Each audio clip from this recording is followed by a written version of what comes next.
Here are 3 reasons why you get an error in your VLOOKUPs.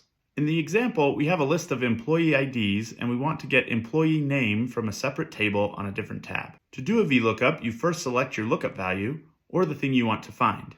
The next argument is a table array, which is the table that you want to find your data in. A key mistake is forgetting that the first column in your table array has to contain your lookup value. So in our example, employee ID has to be the first column. In the example lookup data, employee ID is the second column, so we either have to move employee ID or sometimes I'll add a column to the beginning of my data and reference employee ID with a formula. This way I can select all of my data in the table array. Now we can go back and create a formula and select the correct table array. Because I want to return the employee name, which is now the second column in my table array, I'll type a 2.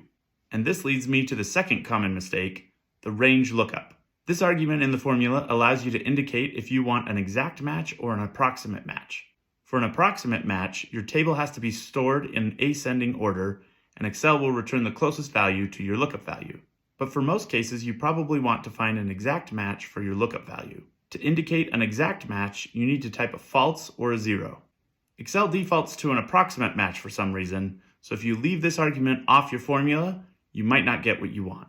Always include a false or a 0 in the last argument if you want an exact match. The last common error is having a lookup value that isn't exactly in your data. If we pull this formula down a few rows, you can see that an error comes up with these numbers here. With this green triangle, you can see that the cell is a number that is stored as a text. So Excel is looking for text, but our table array has a number for our employee ID column. To fix a lot of numbers like this, you can highlight the column and then click on Text to Columns on the data ribbon. Click Finish, and that usually will fix all the numbers stored as text. If you're looking up text, such as looking up an employee name, often extra spaces at the beginning or end of text will create errors. Get rid of spaces manually,